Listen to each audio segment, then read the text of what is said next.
السلام علیکم۔ کیا تراویح نہ پڑھنے سے روزہ ادا ہو جائے گا؟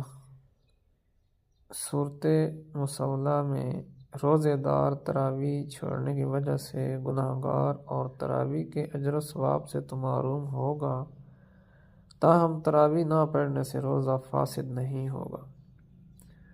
کفایت المفتی میں ہے، سنت موقدہ کا اہتمام کرنا واجب کے قریب ہے، بلا کسی عذر کے سنت موقدہ کا ترک جائز نہیں ہے۔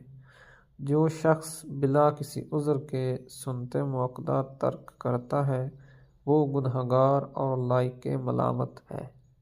البتہ اگر کوئی عذر ہو، مثلا وقت تنگ ہے اور صرف فرض نماز ادا کی جا سکتی ہو، یا کوئی ضرورت یا کوئی ایسی مجبوری ہو، تو اس وقت سنتوں کو چھوڑ سکتا ہے۔ روزہ، اس سے روزے کو فرق نہیں پڑتا، روزہ ادا ہو جاتا ہے، تاہم سنت موقدہ ترک کرنے سے وہ جو اجر و ثواب تھا وہ ضائع ہو جائے گا۔